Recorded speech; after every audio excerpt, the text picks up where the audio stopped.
As I wrote about the way my father made me feel when I was a child, I recognized that as a parent, I was repeating a negative pattern. When I was a boy, I swore that I would be different.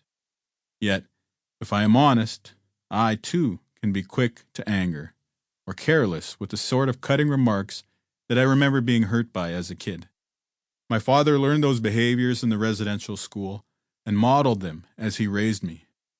The way I raise you will determine whether or not our family breaks that legacy of anger and hurt. I'm working to be a more patient, compassionate, and affectionate dad. It is not always easy. In fact, parenting is the hardest thing I have ever had to do. Yet when I gaze at your sweet faces, I know that you are worth it. I pray you know that you can achieve anything, and that you grow up to become kind and loving parents. If you do that, then we will have defeated colonization, at least in the only way that our family can. I love you, I value you, and yes, I would die for you. But I would much rather live for you.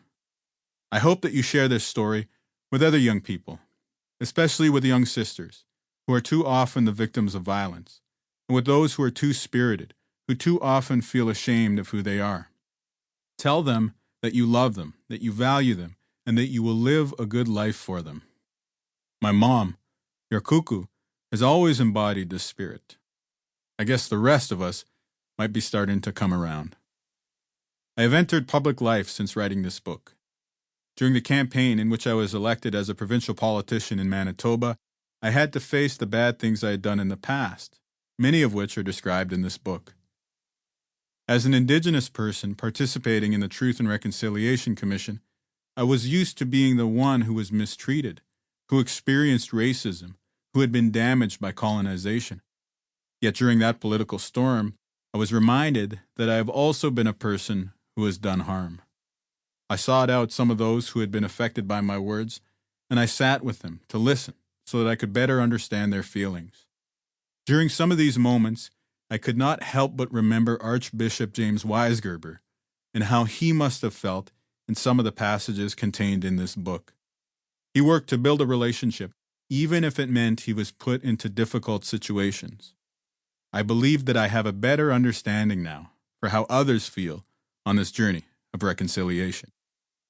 Part of the reason I was able to overcome that controversy and be elected was due to the transformation I have undergone as a person, one that stressed honesty, integrity, and good conduct.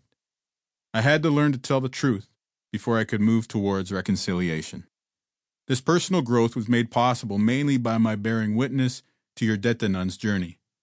If life is a ceremony, then his was conducted in a good way. We mark the end of our ceremonies by singing the traveling song. The words to this ancient hymn are Ningosha, Anisha, Wenje Pamoseyen, words that name this book. They are a message from the Creator. Growing up, I was taught how to translate the words to that song, The Reason You Walk. This book is the story of how I learned what those words really mean. Hijawayinim. I love you guys.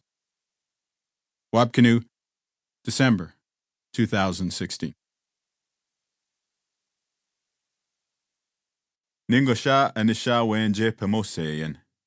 I am the reason you walk. Anishinaabe traveling song. Prologue. If you were to enter the center of the Sundance Circle, then you would understand the beauty of what happens there.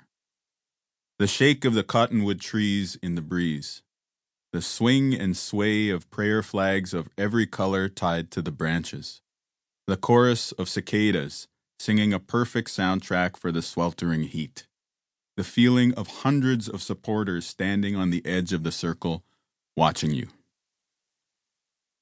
The hot sand was starting to burn my feet. The sun's radiance had burrowed deep into my skin, turning it a dark carmine brown. My dried sweat left a thin layer of salt on my body.